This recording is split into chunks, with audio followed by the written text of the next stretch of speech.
Muy buenas tardes. En esta oportunidad les voy a hablar sobre los indicios y presunciones. Indicium es una derivación de indicare, que significa indicar, hacer conocer algo, mostrar, hacer saber, entendido como cualquier hecho conocido o una circunstancia de hecho conocida, del cual se infiere por sí solo o conjuntamente con otros la existencia o inexistencia de otro hecho desconocido, mediante una operación lógica basada en normas generales de la experiencia o en principios científicos o técnicas especiales. Se puede decir que desde tiempos muy remotos esta prueba ha sido usada por los humanos y lo único que ha variado es la forma de interpretar, como por ejemplo a través de la piel, la saliva, el esperma, las huellas del delito, las señales de lucha en la persona sospechosa, las manchas en la ropa, unos cabellos en las manos del occiso. Son indudablemente pruebas objetivas, capaces de influir decisivamente en el resultado del proceso. Precisamente en esta objetividad de las cosas se basa un gran poderío como prueba. Ahora bien, en cuanto a la naturaleza de los indicios son una prueba crítica o lógica e indirecta. No puede ser una prueba histórica ni representativa, ni mucho menos directa, porque su función probatoria consiste únicamente en suministrarle al juez una base de hechos cierta, de la cual puede inferir directamente y mediante razonamientos críticos, lógicos, basados en las normas generales de la experiencia o del conocimiento científico o técnicos especializados, un hecho desconocido, cuya existencia o inexistencia se está investigando. La prueba indiciaria se impone tanto en el proceso penal como en los procesos civiles, en los pleitos laborales o en los litigios administrativos. ¿Cuáles son los requisitos para los indicios? Los indicios obtenidos mediante la inspección de lugares y cosas se llevan a cabo de acuerdo al artículo 186 del Código Orgánico Procesal Penal y el artículo 41 de la Ley Orgánica del Servicio de la Policía de Investigación, el Cuerpo de Investigaciones Científicas, Penales y Criminalísticas y el Instituto Nacional de Medicina y Ciencia Forense. Los órganos y entes con competencia en materia de investigación penal y policial comprobarán mediante inspecciones el estado de los lugares públicos, cosas, rastros y efectos materiales que existan y sean de utilidad para la investigación del hecho, así como garantizar la identificación de las personas que pudieran brindar información que contribuyan en la investigación.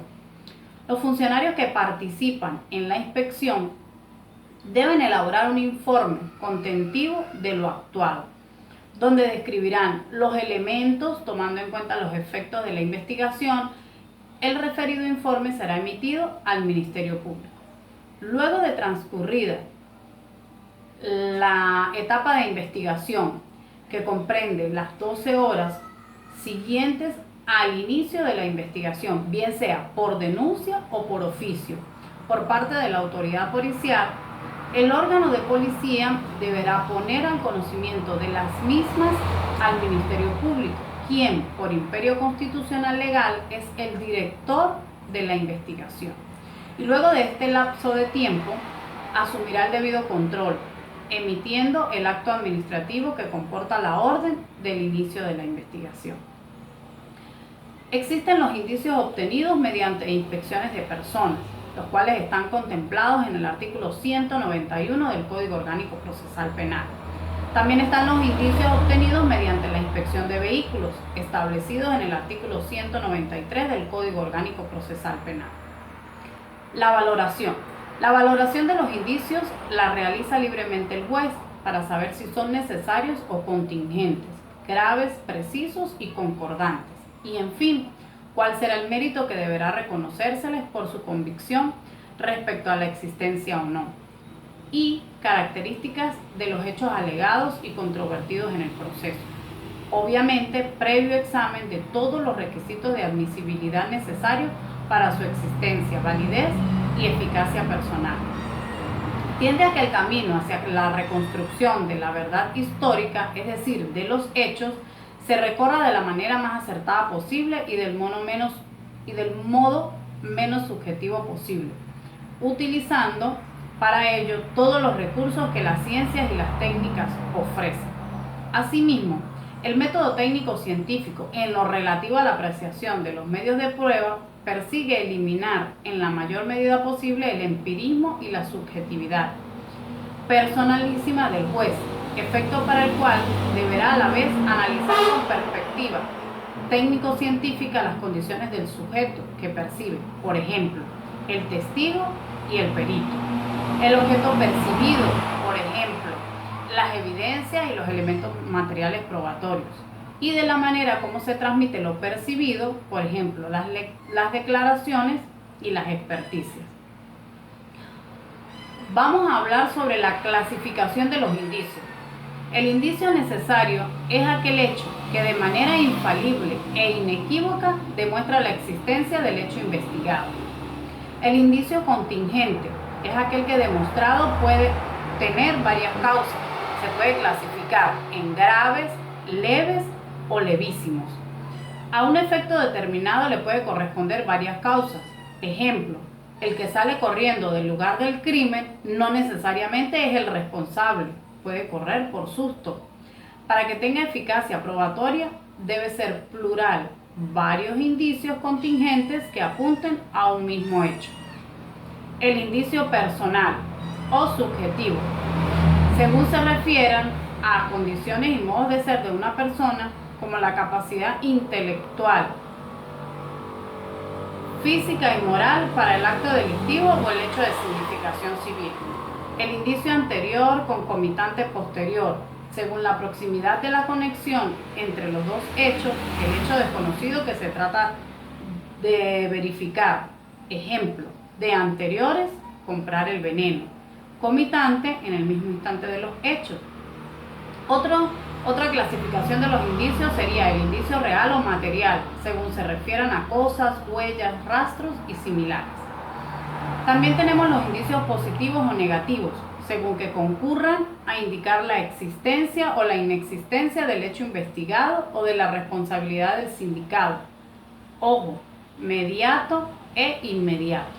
Los indicios ordinarios, técnicos, científicos, según exijan o no conocimientos especializados para apreciarlos. Ordinarios, el común de la gente lo puede establecer. Por ejemplo, si hay humo, es porque hubo fuego. Técnico, balística, dactiloscopista, grafólogo. El indicio puede convertirse en peritazgo. Por ejemplo, cuando el dactiloscopista demuestra que la huella de X persona se convierte en una prueba pericial. Por otra parte, tenemos la presunción judicial. Montero Aroca define a la presunción en el sentido jurídico estricto como un razonamiento en virtud del cual, partiendo de un hecho que está probado, se llega a la consecuencia de la existencia de otro hecho, que es el presupuesto fáctico de una norma, atendiendo al nexo existente entre los dos hechos. Por otra parte, Coutore define las presunciones judiciales como acción y efecto de conjeturar. El juez, mediante razonamientos de analogía, inducción o deducción, la existencia de hechos desconocidos partiendo de los conocidos. Etimológicamente, la palabra presunción se forma de dos voces latinas, sumare, tomar, y la preposición prae, antes, y equivale por tanto a tomar por verdadero o por cierto ya un hecho o un derecho antes de que se pruebe. De un hecho conocido se deduce otro desconocido. Para finalizar, les voy a hablar de lo que es la impugnación. La palabra impugnar proviene del latín impugnare, que significa atacar. Según el Diccionario de la Lengua Española, publicado por la Real Academia, es combatir, contradecir, refutar.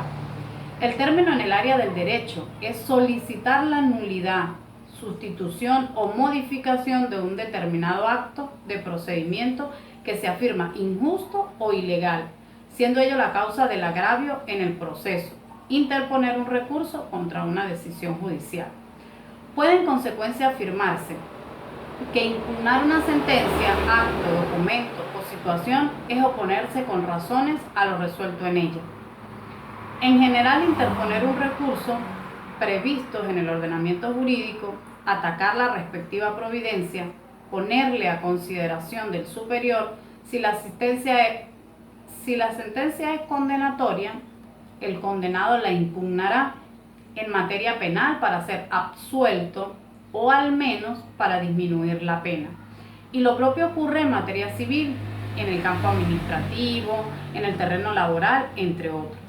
Se entiende por impugnación todas aquellas actuaciones de las partes del proceso tendentes a oponerse a pretensiones deducidas por la contraparte o mostrar su oposición a resoluciones dictadas por el órgano judicial, con la finalidad de obtener, bien por el propio órgano que las dictó, o bien por un órgano superior jerárquico, la modificación de la misma en un sentido más favorable a la parte.